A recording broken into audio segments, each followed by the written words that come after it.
I'm Ty, I'm an alcoholic. Ty. Right on.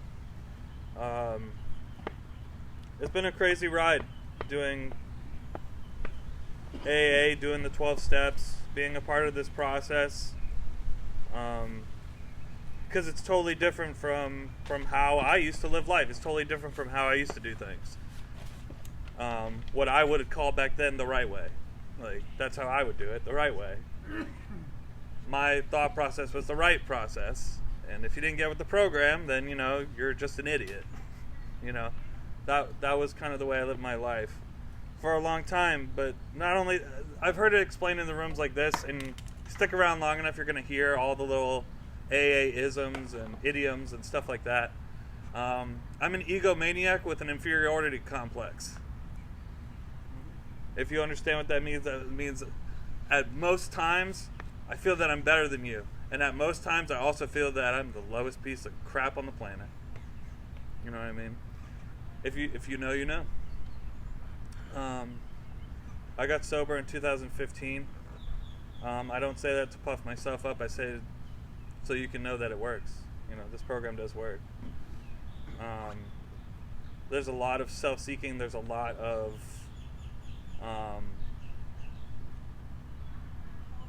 of looking inward. There's a lot of surrender. There's a lot of really big words that I hate. Like the word surrender, like the word, I'm trying to think of other words I hate. Obedience, suggestions, like all those words. I don't need your suggestions. I don't need to surrender to this because I've got it. And that's how I lived most of my life. I was raised in Florida. I had a pretty normal family home. But I never felt like I really belonged to even my own family. They were all pretty well-read, pretty smart people, and I never really got it. I never really understood whatever little handout they give you when you're born or when you have your first thought. That's like, here's how to live life. This is how everybody else does it. It's like I missed that day at school or something. I don't know, but I would go around trying to be the person you wanted me to be. And again, this is my story. Anything that I say that you don't like or don't jive with, if that's not your story, that's fine. Thank God there's more people in AA than just me. Good Lord. An outcast, an outcast that wanted to be included in everything. I wanted to be included in other people's experiences in life because I thought mine would be lackluster, or I really didn't understand why I hated myself so much. That I didn't want to look inward. I couldn't look in the mirror for a long time because I didn't like who was staring back. This doesn't qualify you as an alcoholic. This is just my experience. And it's the experience of a lot of people that I know. But again, it doesn't qualify you as an alcoholic just because you hate yourself. But it is kind of connective tissue sometimes. I want to fast forward. And I really do enjoy picking apart my past experiences now. They're not something that kind of like haunt me. They're things that I can look back at and say, okay, I can understand why that happened the way that it happened. Or I can understand the thought process that led me to where I'm at right now. But I'm a musician. I play music a lot. I did a lot when I was younger too. I was pretty good at it. When I was 15, I was playing with a bunch of 18, 19-year-old guys. You know what I mean? So obviously I had to I was looking up to these, what I thought were giants at the time, and I wanted them to like me. I wanted to be cool. I couldn't just let the music speak for itself. I needed them to know how badass I was at everything. And so one of the first gigs we ever played, afterwards we went to a party, and my guitarist buddy was like, "Hey, you drink? You gonna drink with us? Have you ever drank before?" Because he knew I was 15. I was like, "Oh, man, I drink all the time. Like, just when I'm at, just all the time. All the beer things, I love those. You know, I'd never had a drink before that moment. But all I can remember, taking into account the first 15 years of my life of feeling out of place, feeling nervous, frustrated, angry, and confused for the first 15 years of my life, going into that moment, I had my first spiritual experience with a power greater than myself. Stick around long enough, you'll hear more people talk about spiritual experiences. You'll hear them talk about what that means in an AA perspective, which you have a humbling feeling, a feeling of being understood, a feeling of oneness with the world, a feeling of contentment, just being able to sit, listen to the breeze, you know what I mean? I had that experience at 15 when I took my first drink. I equate it to my first spiritual experience. I had a legitimate interaction with a power greater than myself, which took away all my cares and all my worries and all the things that made me a nervous wreck. And from that point on, at least that night, I drank enough to get alcohol poisoning. I spent most of the night in the bathroom praying to the porcelain gods, if anybody knows what that's like. But I can only now see that back then, that even when I took that first drink and I felt that feeling that it gave me, I went all in. I was like, if one of these is good, then 2 must be really good. 3 must be astronomical. And who knows what 7's going to do? We're going to have a good time tonight. But again, only now can I look back and see the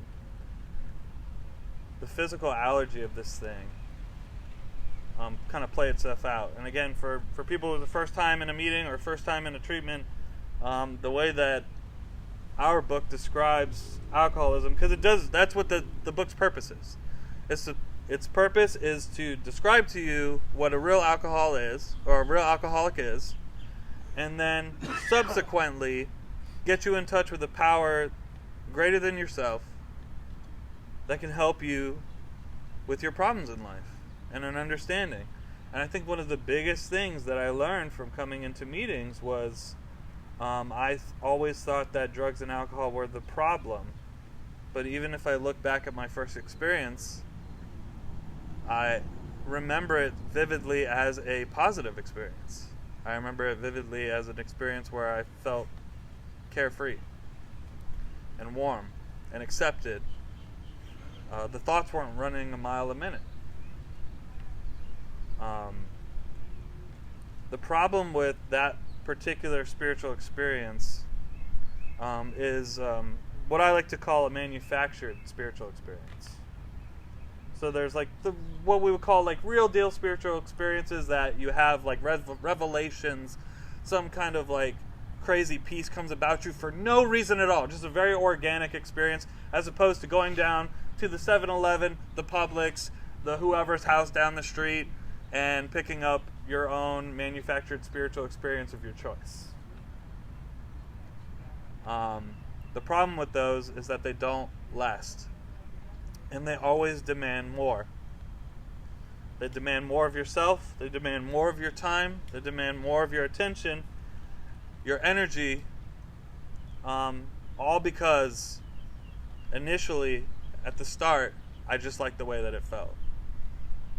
But it starts to take it all, and it construes it in a way that starts to peel back the layers of who I could have been or who we could have been into somebody who's only really living for that feeling every single day. And the book describes it as such. Like, alcoholics drink essentially because they like the feeling.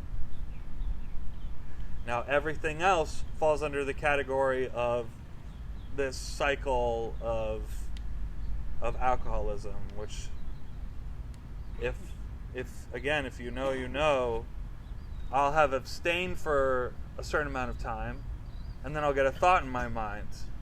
It'd be nice to have a drink for such and such a reason. Whether it's a good occasion, bad occasion, bored occasion, whatever occasion I could make it, I will have a trivial reason for having a drink, seemingly trivial reason for having a drink, and I might even put a limit on it.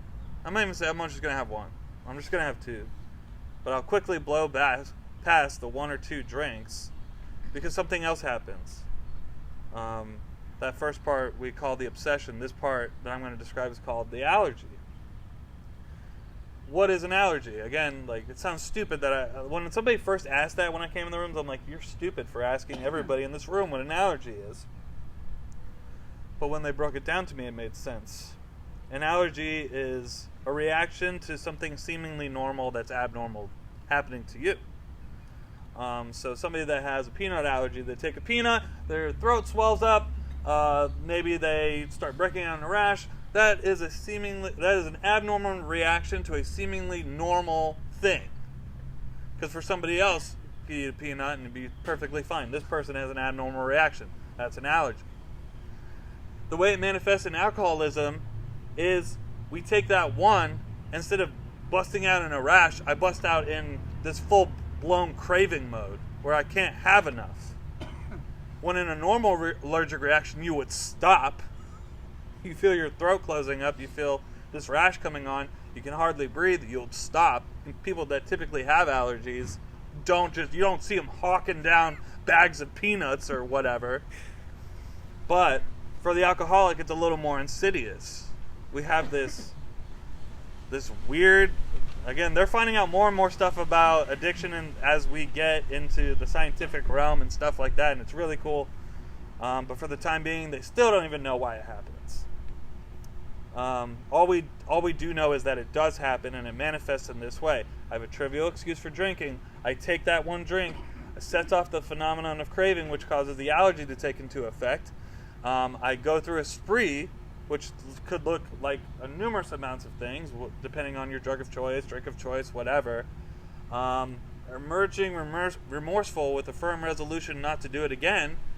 And then as soon as that feeling of remorse passes, having a trivial excuse for taking that first drink, passing into the phenomenon of craving, and then so on and so forth, just in this cycle.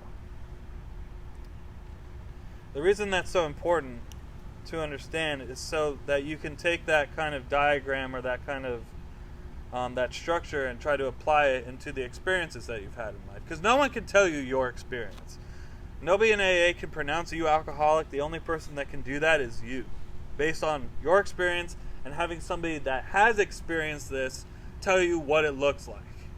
And read from the book with you and go through all the little tiny subtle nuances of alcoholism. Case in point, that night was a good case in point, where I took one drink and immediately the phenomenon kicked in, and I was just out. I was off until I physically couldn't do it anymore. Another really good example that I've had coming into my mind from my experience is I got arrested. I did 6 months, and when I was doing 6 months, I was in work release. So I had my phone at my job, so I was planning this huge party. We're gonna have this huge party. I'm gonna get a bunch of kegs and all this other stuff, and we're gonna have a party at my house. And I was dry the entire time I was in jail and in work release, because if you pop, then you weren't going to be in work release anymore, and you probably get additional charges. La la la. Justice system, doing good things out there. Justice system. So I get out. I start playing in this party. All the wheels are in motion. Everybody knows it's happening. I go through the entire day just running errands for this party. I haven't drank or done any other of the things that I did, which I did them all. Trust it. All the things. I went through the entire day. It was about 9 o'clock at night. My buddy looked at me and he says, you haven't done anything all day. And I said, we got to fix that then. We got to fix that right now. And So he busted out the dry alcohol, smokable alcohol, whatever we want to call it in this meeting. And I got paranoid for the first time. And I noticed that the me that was getting everything done during the day was no longer there anymore. I was so fixated on getting this off the ground, and I was so fixated on everybody having a good time that once I took mine, I was completely useless. And I could feel it for the first time. And it was not a good feeling. I was like, is this how I used to feel the time? And I was just numb to it. It was just normal to me. It was a fact of my life that this is how I went through it. So that night, again, the reason I'm telling this, you're going to see why. The night goes on, I get more and more paranoid. I start doing more and more things. And the girlfriend I had at the time, this poor girl I was holding hostage at the time, I went up to her and I was crying. I was like, I don't know what to do. I can't stop. And it was the first time that I ever admitted, like, I had no power over this thing. I couldn't stop if I wanted to. I was watching myself just do the same motions over and over again. And I cried at her for a good 5 minutes. Sorry, thinking about it makes me laugh because I think about what I look like when I cry. It's not pretty. And so I get done doing that, and then again I have this other thought that pops into my mind. It says, well, if you just get good and drunk tonight, then you'll forget that you're even having a problem with what's going on right now. We can just kind of subdue that weird emotion that you're having right now with more drinks. So just go get good and drunk tonight, and you'll forget about it. And Lord knows, you know what's crazy? Is that I actually did freaking work that night. I drank the rest of the night, passed out, woke up the next morning, and it was like restarting my addictive tendencies at that point. Because it was just back to normal me. I was just rolling up and cracking bottles, the same that I was doing before. And I had that moment of clarity in that scenario. But I couldn't understand it enough to do anything about it. And I acknowledged it for the first time, but I still didn't have any of the tools. I had nobody to tell me that was weird, or, I mean, she certainly didn't tell me as well. She said, it's okay, you're going to be okay. Like, and it went on like that, and more consequences, more actions, more hurt feelings, more professional goals that were squashed, lost all the friends, lost the family, more charges, blah, blah, blah. And again, you don't have to have criminal charges to be an alcoholic. You don't have to drink as much as I did to be an alcoholic. You don't have to do as many drugs as I did to be an alcoholic or addict. You don't. It's the way that it reacts in your system. It's the way that you react when you have one. But if you continue the way that I did, the consequences are just milestones. The getting arrested, the DUIs, the whatever, those are just milestones in the walk. If you continue to walk that way. So I'm not saying you have to, but if you continue to walk that way, it will happen. Why am I saying all this? It really comes back to the fact that when I heard my first H&I, there was a guy who got up, told his story. He must have been a seasoned vet, because his story was he just had it. It's like watching a movie. Or maybe I was just so captivated by the fact that he was telling me things that I'd never told anybody, but he was just saying them out loud. Like how he wanted to stop, but he couldn't. And his friends and family were telling him, like, if you just cared more about this, then you would stop.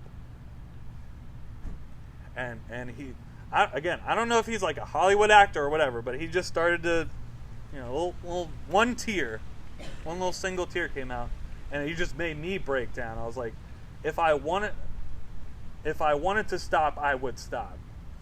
And that's just such an asinine thing to say to somebody who's in the grips of something that they can't even understand or comprehend how to get out of it.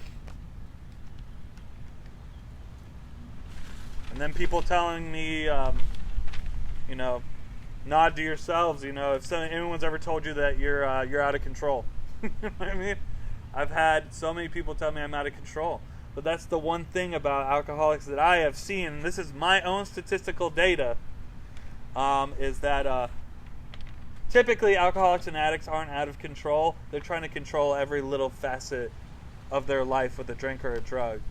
I'm trying to control this emotion and this part of my life, and I'm trying to speed up because I'm trying to do this job well, and then I'm trying to come back down from the speeding up that I just did. Like, it's this weird puzzle I'm trying to put together for myself. I'm out of control. I'm the most controlling person there is in this room. You're telling me I'm out of control. The only part of me that's out of control is the fact that I don't know how to make it stop. And even when I did stop, I stopped for 6 months. But again, I was incarcerated, and I wasn't about to try to find it in there, because I don't know. There was something telling me that was a bad idea. And for some reason I listened to it. But even after that, it was just one vain attempt after the next to try to control it. Whether it's just partying on the weekends or using work as a reward system. You get so much work done, you get a beer. You get so much of this done, you get one of these. And again, switching from hard stuff to light stuff, from light stuff to hard stuff, alternate weekends, leap years, whatever you want to, like, whatever the combination is, I've tried it. And for me, it just didn't work. Until it got to the point where I had sold everything. I was evicted from the apartment I was in.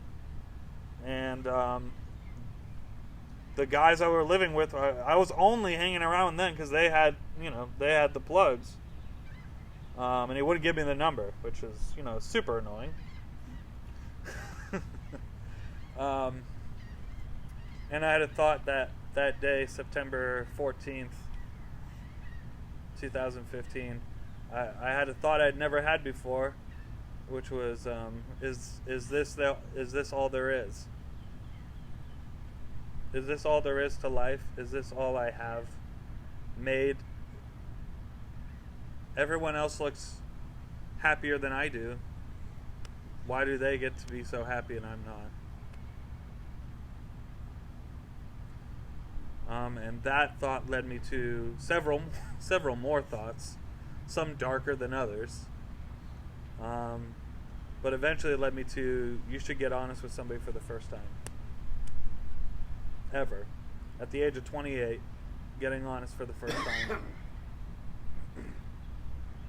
And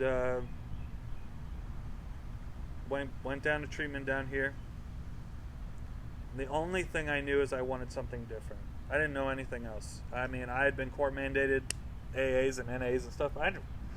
Those people were stupid, so I wasn't going to listen to them. They're dumb.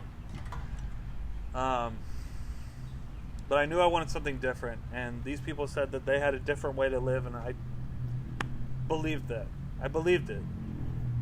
And then I got to see it start working. The fog cleared. Emotions start coming back, which is always super scary. Because I've been trying to suppress them for years, and here they are, smack dab in the face, and I can't do anything about it besides sit with it, or talk to somebody else about it, call somebody else about it, whatever. It makes you feel out of control, but the most interesting part about getting your emotions back and feeling those is that it's genuine. If you can piece that together in your mind that, like, this is a genuine feeling that I'm getting, as opposed to the manufactured feelings that I'm used to. So, went to meetings, got a sponsor, worked with that sponsor for a long time. To this day, I still call him on anniversaries and thank him for taking the time. Because he's not my sponsor anymore, but we'll talk very occasionally. And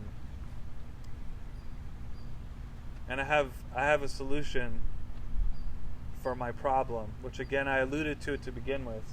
I thought that drugs and alcohol was my problem, but it was my solution for a very long time to my problem of feeling outcast, of feeling all these things. It was my solution to my life.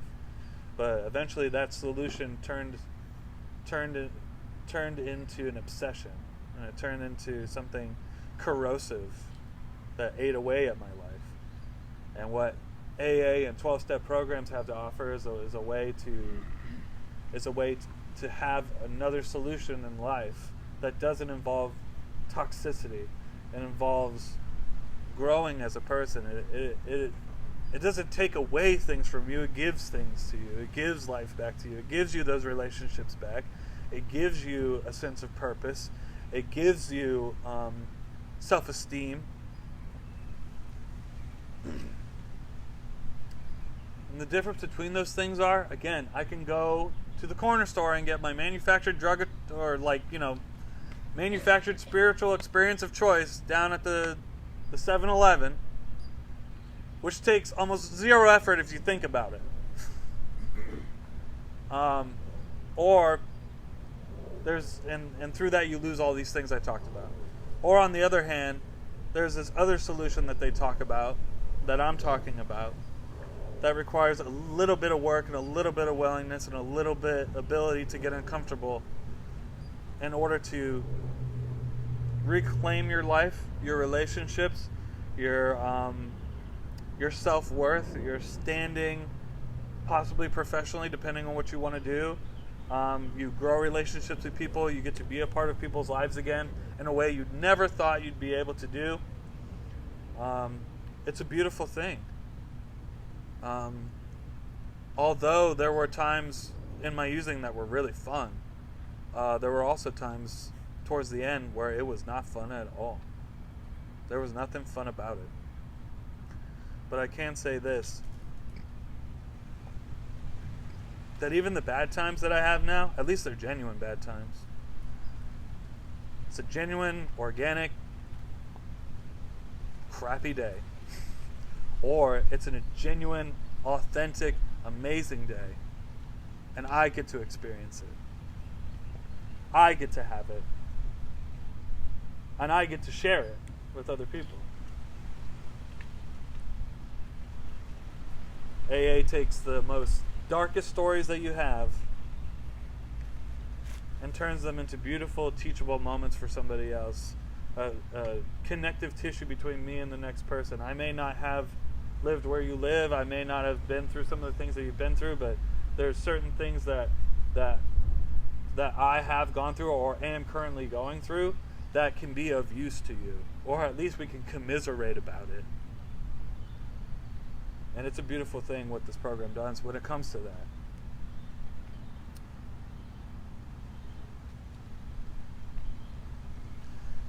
This weather is beautiful.